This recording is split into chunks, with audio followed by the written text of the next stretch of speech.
750 কংগ্ৰেছৰ আবেদন আহিছে। কংগ্ৰেছে ক'লে আমাৰ ৰেকৰ্ড আবেদন আহিছে, কিন্তু লগত নক'লে যে ৰেকৰ্ড মিয়াৰ আবেদন আহিছে। 750 গৰাকীয়ে মিয়া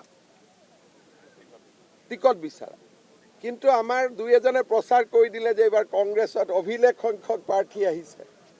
প্ৰাৰ্থী আহিলেই নহ'ব, প্ৰাৰ্থী ক'ৰ পৰা আহিছে? প্ৰাৰ্থী অকল মিয়াসকলৰ পৰা আহিছে। 120খন নে 130খন আমাৰ হিন্দু মানুহৰ, বাকী গোটেইবিলাক মিয়াৰ আবেদন। তাৰমানে মিয়াৰ এটা উজান উঠিছে ৰাজীৱ ভৱনত। আৰু লাষ্টৰ দিনাখনো আপোনালোকে দেখিছে চমৰীয়াৰ পৰা কি ধৰণে আপোনাৰ মিয়া উঠি আহি ৰাজীৱ ভৱনত নামাংকন পত্ৰ বা নমিনেশ্যনৰ হেৰি দিছিলে, আপোনাৰ তেওঁলোকে এপ্লিকেশ্যন দিছিলে। আৰু দুই এজনে সেইটোকে ভাবিলে যে এইটো বহুত ডাঙৰ এপ্লিকেশ্যন আহি গ'ল। তাৰপিছত যোৱাকালি ৰঙিয়াত এখন মিটিং হৈছিলে। মই প্ৰথমতে মিটিংখনৰ বিষয়ে জনা নাছিলোঁ। পিছত গধূলি মোক গোটেই মিটিংখনৰ যেতিয়া কোনোবাই ফটো দিলে, মই নিজে আচৰিত হৈ গ'লোঁ যে এইখন কংগ্ৰেছৰ মিটিং হোৱা নাছিল, এইখন ইজতেমা হৈ আছিলে। তাত মিটিং কম, ইজতেমা বেছি। সেইকাৰণে কংগ্ৰেছ পাৰ্টিটো আমাৰ ধৰ্ম, সংস্কৃতি, আমাৰ ঐতিহ্য সকলোৰে কাৰণে এটা প্ৰত্যাহ্বান হৈ উঠিছে। আৰু এই পাৰ্টিটোক আমি যিমানেই ইলেকশ্যনত পৰাজিত কৰিব পাৰিম, সিমানেই দেশ আৰু জাতি সুৰক্ষিত। উৎসৱমুখৰ নহয়, মিয়াৰ পৰিৱেশ।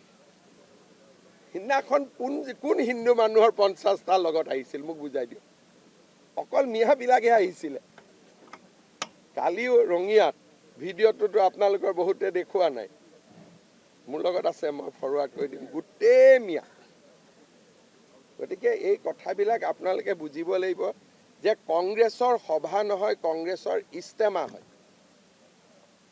এইটো ৰাজনৈতিক ইজতেমা, এটা ধৰ্মীয় ইজতেমা হয় আৰু এইটো ৰাজনৈতিক ইজতেমা।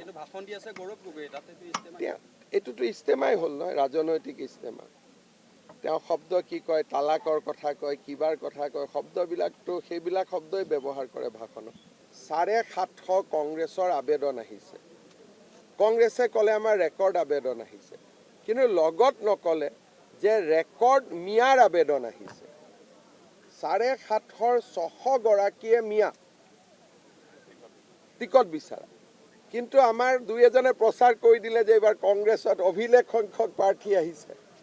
প্ৰাৰ্থী আহিলেই নহ'ব, প্ৰাৰ্থী ক'ৰ পৰা আহিছে? প্ৰাৰ্থী অকল মিয়াসকলৰ পৰা আহিছে। 120খন নে 130খন আমাৰ হিন্দু মানুহৰ, বাকী গোটেইবিলাক মিয়াৰ আবেদন। তাৰমানে মিয়াৰ এটা উজান উঠিছে ৰাজীৱ ভৱনত। আৰু লাষ্টৰ দিনাখনো আপোনালোকে দেখিছে চমৰীয়াৰ পৰা কি ধৰণে আপোনাৰ মিয়া উঠি আহি ৰাজীৱ ভৱনত নামাংকন পত্ৰ বা নমিনেশ্যনৰ হেৰি দিছিলে, আপোনাৰ তেওঁলোকে এপ্লিকেশ্যন দিছিলে।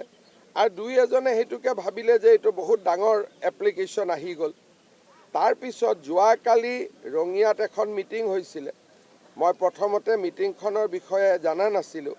পিছত গধূলি মোক গোটেই মিটিংখনৰ যেতিয়া কোনোবাই ফটো দিলে, মই নিজে আচৰিত হৈ গ'লোঁ যে এইখন কংগ্ৰেছৰ মিটিং হোৱা নাছিল, এইখন ইজতেমা হৈ আছিলে। তাত মিটিং কম, ইজতেমা বেছি। সেইকাৰণে কংগ্ৰেছ পাৰ্টিটো আমাৰ ধৰ্ম, সংস্কৃতি, আমাৰ ঐতিহ্য সকলোৰে কাৰণে এটা প্ৰত্যাহ্বান হৈ উঠিছে।